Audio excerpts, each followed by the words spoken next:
I used to think silence in a marriage was normal until I realized ours was a silence filled with avoidance, not peace. Liam and I had been married for 7 years. We used to talk for hours about everything: weekend plans, dreams, dumb reality shows. But now? Dinner was 30 minutes of clinking forks and hollow questions. How was your day? I'd ask. Busy. He'd reply, eyes still on his phone. It had become a routine of closed doors and half smiles. He stayed late at work more often, claiming project deadlines or emergency meetings. I wanted to believe him.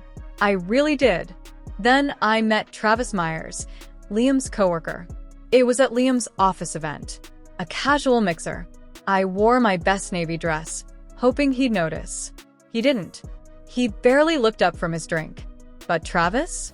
He noticed. You must be Emma, he said, smiling warmly. Liam talks about you, though not nearly enough, if you ask me. He had a disarming charm. Confident, but not arrogant. He asked about my job, my favorite books, the necklace I was wearing. For the first time in months, I felt seen. Liam stayed across the room, half listening to a group conversation, glass in hand. We locked eyes once briefly, but he looked away first. I ended the night wondering if he even cared that I'd come. I didn't expect to see Travis again. Not outside of work functions. So when I ran into him the following week, completely by chance, I hesitated. It was a Wednesday. Rain was coming down in thick sheets, and my rideshare had canceled last minute. I was standing outside a grocery store, soaked and annoyed, when a familiar voice called out, "Emma?" I turned. Travis was parked by the curb, window down, arm resting casually on the steering wheel. You okay? I blinked. Just stranded, apparently. Hop in. I'm headed your way. I hesitated, but my instincts didn't scream danger, just caution. I nodded and got in. The car smelled like cedarwood and leather. Clean. Warm. Comfortable. Very different from Liam's cold, metallic SUV.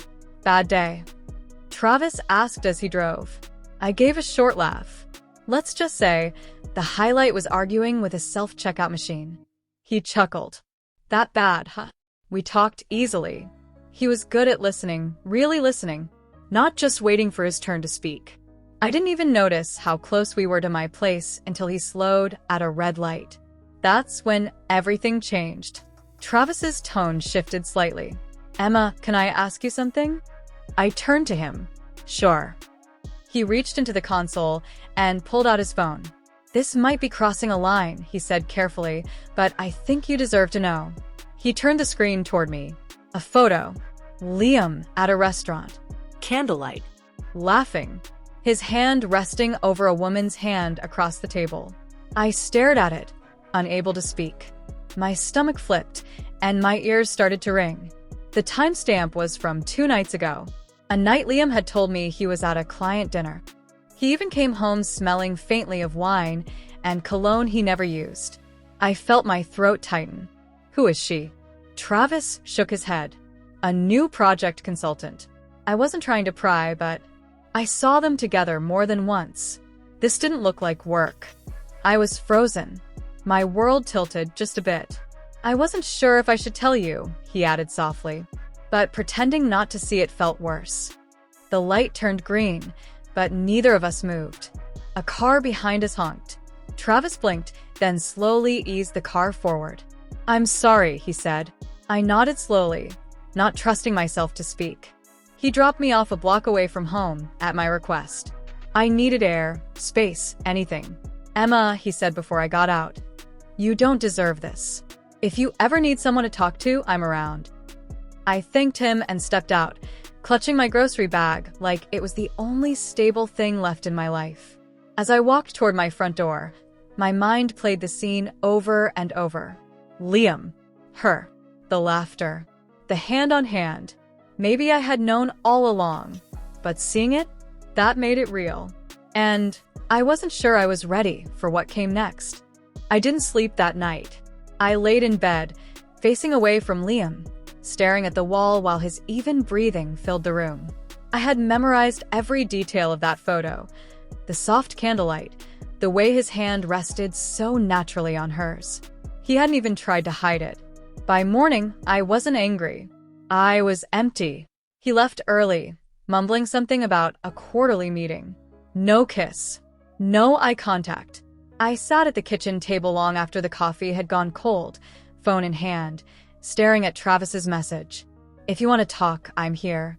I typed and deleted a dozen replies before finally sending. "Can we meet?" We met at a quiet cafe off a side street. No one would recognize us there. He was already seated when I arrived, hands wrapped around a mug. "You okay?" he asked gently. I didn't answer right away.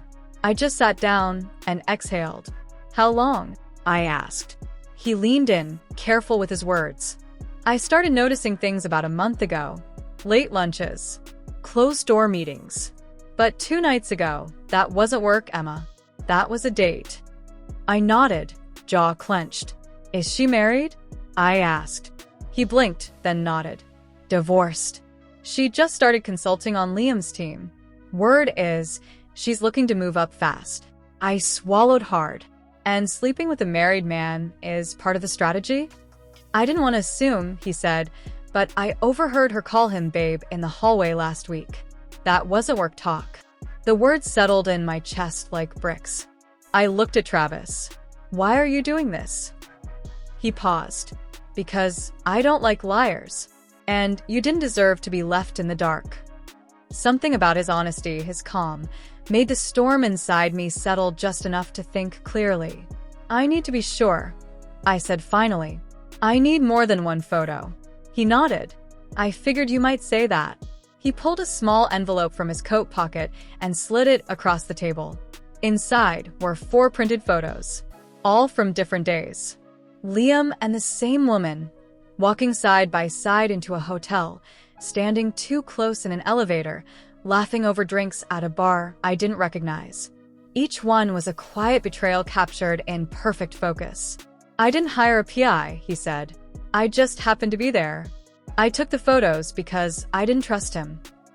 I stared down at them, feeling something inside me snap, not with rage but resolve. "I want to confront him," I said. "But not yet. I want him to think he's in control." Travis tilted his head. "You have a plan?" "Not yet. But I will." He looked at me, not with pity, but with a kind of respect. "You're stronger than you think," he said. Maybe I was. Later that night, I returned home just as Liam was settling in with his laptop. He barely glanced at me. "You're home late," he said. "Had dinner with Rachel." I lied smoothly, dropping my keys in the bowl. He nodded, not pressing. And just like that, the lie settled between us, thick and quiet. I watched him from the hallway, laptop screen reflecting in his glasses. Probably an email to her. Or worse. I didn't cry. I didn't scream. Instead, I started planning. I couldn't tell Rachel. Not yet. And definitely not my sister, who would have burned the house down by now. So I texted Travis again. "I'm ready. Help me finish this." His response came quickly. "Tell me when and where." Something about those 5 words gave me clarity. This wasn't just about catching Liam. It was about reclaiming the version of myself I'd lost. The version who didn't tolerate lies, who didn't beg for scraps of affection. I stared at the last photo again. The one where Liam had his arm around her waist, smiling in a way he hadn't smiled at me in over a year. That was fine. Let him smile. I'd be the one walking away smiling next. 3 nights later, Liam told me he had a networking dinner. Same script, same hollow tone. I nodded, smiling faintly. "Wear the navy blazer," I said softly. "You look confident in that." He seemed surprised at the suggestion, then gave me a quick kiss on the cheek. The same mechanical peck he gave out of habit, not love.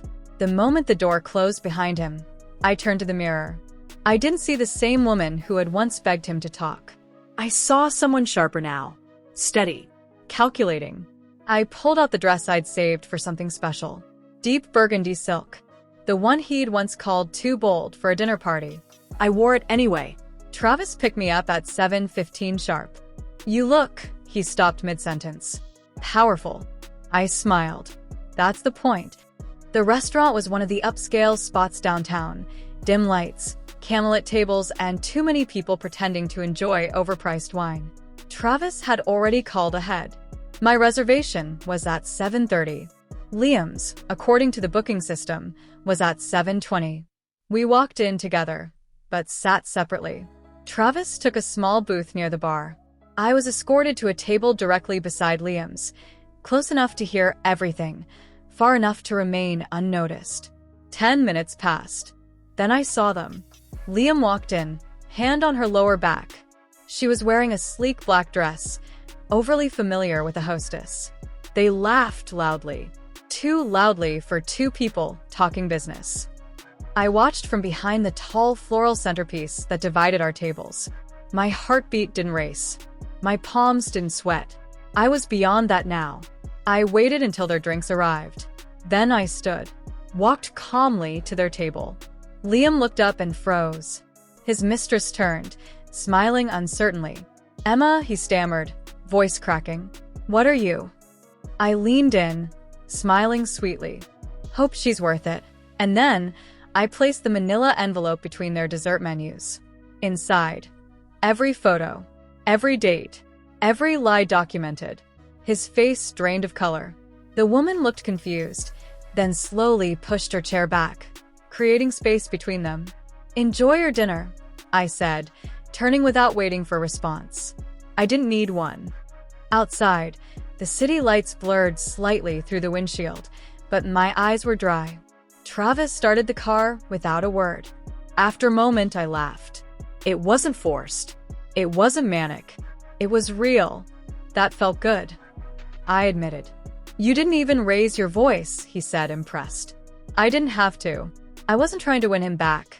I was making sure he knew he lost. 2 weeks later, the divorce papers were filed. Liam didn't fight. His lawyer called mine and said simply, "He doesn't want drama." That's all Liam ever wanted, no drama. No consequences. Just a quiet, convenient wife. Not anymore. Travis and I kept things simple. Occasional texts, a lunch here or there. He never pushed, never assumed. He just showed up when I asked. I was learning to trust my own rhythm again. Then one quiet evening, I received a message. No name, just an image. The same woman from the restaurant. This time, she was with someone else. Smiling. Her hand resting on a different man's chest. I stared at the photo, stunned. It wasn't heartbreak I felt. It was closure. Liam wasn't special to her. He was a rung on a ladder, just like I had feared, just like I had refused to be. Now my life is quieter, but full. I read again. I cook for myself, not just for show. I even started painting, something I'd shelved for years. I haven't decided where things will go with Travis. And that's okay. For once, I'm not rushing toward the next chapter. I'm writing it, one clear, honest page at a time.